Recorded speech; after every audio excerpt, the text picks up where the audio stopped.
Well, like Steve said, my name is David. I am on staff with the kind of collegiate side of things, and so it's a blessing to get to come here this morning and share a little bit about our Honduras trip that many of you have been thinking about, praying about. I'm sure some of you have been on it in years past. And so first of all, I just want to say thank you. I know many of you were praying for the trip. Many of you supported the trip financially and some of the things that our team did. And so I'm going to do my best to condense what could be an hour or 2 hours of conversation down into just 5 minutes. And so we are going to roll through things very quickly. Going to give you kind of a quick recap of some of the highlights of what we did during that week, as well as just a few ways that you can be praying and a few ways that you can be involved throughout the year until we go again next year. And so here we go. Let's do it. Throughout the week, we kind of spent our time across kind of 2 different places with 4 different focuses. All right, 2 places, 4 focuses. Those 2 places were a little neighborhood called Los Quiscamotes, which is a very small rural neighborhood on the outskirts of the city of Donley. And then the other place that we spent a lot of time in was at the church, where the church has a program called a CDI, which is kind of a Spanish acronym for a Children's Development Center. It's sort of like a before and after school program where the church is able to kind of reach out and connect with different low-income, at-risk youth right around the church area, kind of walkable distance, in order to provide things like homework help, tutoring, nutrition. They get a meal each time they come, as well as some kind of spiritual guidance. And this program has made a meaningful impact in a lot of students' lives, and so we got the chance to connect with them as well. Now, in these 2 different places, like I said, we kind of had 4 different focuses, if you will. Evangelism, water, moms, and kids. So with evangelism, it was really evangelism and discipleship. We had the opportunity with the CDI families as well as the families in Quiscamotes to just spend time sharing the gospel, spend time getting to know them.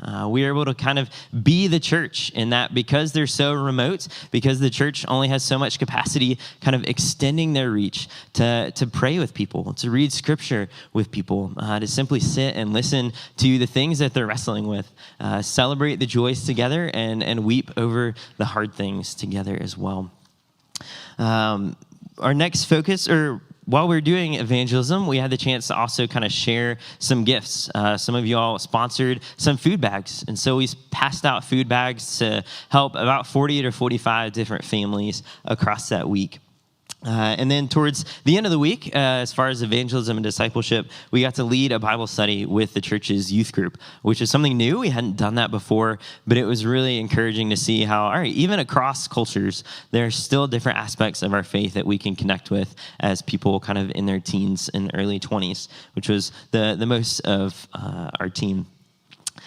Our next focus was water, which kind of holds a special place in my heart. My background is in kind of water resources engineering, and we've been working on different water projects over the last about 7 years. And this year we got the chance to pass out 26 new filtration systems, which was the most we've ever done in 1 year. It was a lot to do in 1 week, but it was so cool to see just the sheer number of people that were able to receive this very much life-changing blessing. We had 16 of those in the community of Quiscamotes, and then 10 with the families from the CDI. Alongside that, we actually followed up on 20 filters from last year that we passed out. And so we visited, it was almost 50 households, did interviews in order to get to know them and see how their filter was doing. And one of the highlights for me this year was as we were following up on the filters from last year, finding out that nearly all of them were still working. Which is very surprising. Most of the time, only about a third of them are still functional. These things, they're not designed to last forever. And to see most of them still working allowed us to actually bless even more people with saving some of the spare parts that we had in order to minister to other people as well. Another highlight for me, for any science folks out there, is that we actually did some bacteria testing this year to see, okay, are these filters doing what we're hoping that they will do? And we found out that, yes, they are. They're still filtering after a year after being functional. Wow, we are already at 5 minutes. We'll wrap things up here. We also got to help with the construction of a new latrine, as well as fixing up the bathrooms at the school so that the children at the school have a safe, healthy place to use the bathroom. Jeanette led an awesome Mom's Morning Out program just to give young moms a break from their kids for a little bit. Most of them don't ever get time away from their children. They love their kids, but we're blessed to just kind of be pampered a little bit, to receive some food blessings, just the blessing of the gospel, get the chance to kind of be around other moms for a morning was a really cool thing. I'm sure she could tell you a lot more about that.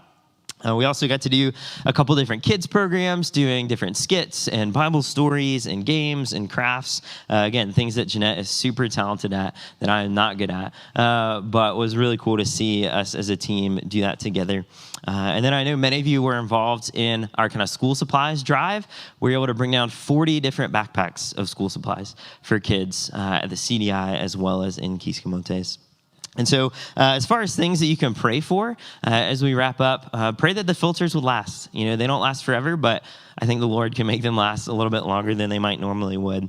The church is trying to grow over the course of this year. They were impacted by the pandemic just like we were. So prayers that they would grow. And then I did want to share one slide with you, ways that you can be involved as well as praying, is that one of the goals of the church is to expand the CDI. Right now, they're able to help about 13 or 14 kids about half the time, half the days of the week that they want to, because they're limited by funds. They're limited by how much they can do in order to serve these kids. And so I know my goal is to try and kind of be an ambassador for them and gain about 8 more monthly supporters in order to get the CDI fully functional. In order to sponsor a child at the CDI, it's $50 a month. And again, we're looking for about 8 more in order to get them fully functional. But like it says, it's a before and after school program hosted at the church designed to support at-risk kids with nutrition, tutoring, basic medical care, and spiritual guidance. And so you can visit nlcf.net/Honduras for the instructions on how to do that. But if you'd like to partner in that way, that would be awesome. If you want to pray with us for more partners, Jeanette and I, we've gotten to see and work with these kids who are beautiful, beautiful children of God. And the church wants to grow. The church wants to expand. And to me, if money is the only thing holding them back, man, that's something that we can help with. That's something that we can have an immediate impact on some kids' lives. And so that is it for my snapshot. Again, my name is David. If you want to go with us in 2024, definitely talk to me or Jeanette. If you want to get some help with sponsoring a child or want to get to know some information about the child you might be sponsoring, talk to me about that as well. We'd be glad to get you connected there. Thanks.